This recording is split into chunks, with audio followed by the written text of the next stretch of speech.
Twagiramungu Faustin umunyapolitike wabaye Minisitiri w'Intebe mu Rwanda nyuma ya jenoside yakorewe abatutsi yapfuye ku myaka 78 y'amavuko kuri uyu wa kabiri Ukuboza 2023.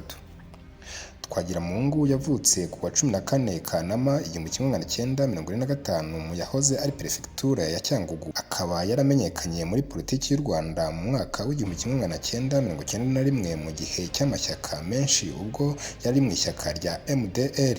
Yabaye Minisitiri w'Intebe mu mwaka w'1994 muri guverinoma ya mbere yashyizweho na FPR imaze guhagarika jenoside yakorewe abatutsi kugeza yeguye muri Kanama mu mwaka w'1995. Icyo gihe yari ari muri guverinoma iyobowe na Perezida Bizimungu Pasiteri yungirijwe na Paul Kagame nka Visi Perezida.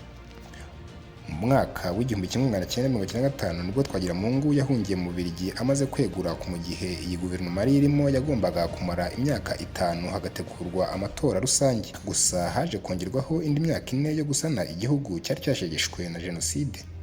Nyuma y'imyaka isaga 8 yisunganyiriza mu Bubiligi, Twagiramungu yagarutse mu Rwanda muri 2003 kwiyamamariza kuyobora igihugu nk'umukandida wigenga.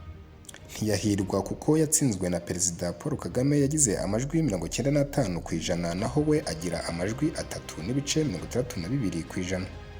Mu magambo yakundaga kuvuga mu bitangazamakuru no kwandika ku mbuga nkoranyambaga, yarangwaga no kugoreka amateka yabaye mu Rwanda. Urugero naho mu kiganiro yagiranye na Ikondera Libre aho yavugaga ko nta mpunzi FPR yacyuye keretse Barafinda n'umugore we babyiyemerera.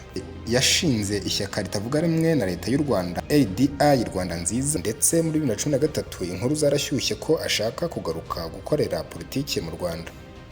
Icyo gihe yavugaga ko akina politiki yo mu bushorishori, akavuga ko arambiwe iyo yise politiki ya telekomande, ari nabwo byatumye avuga ko agiye kugaruka mu Rwanda. Amakuru avuga ko mu gihe cya jenoside yakorewe abatutsi mu mwaka w'1994 Twagiramungu ari mu bahungiye muri stade Amahoro aho ingabo za Loni zari mu butumwa bw'amahoro mu Rwanda minwari. Izi ngabo zaje kwamburwa intwaro n'interahamwe n'ingabo ziswe Exfar. Abahungiye muri stade batangira kwicwa.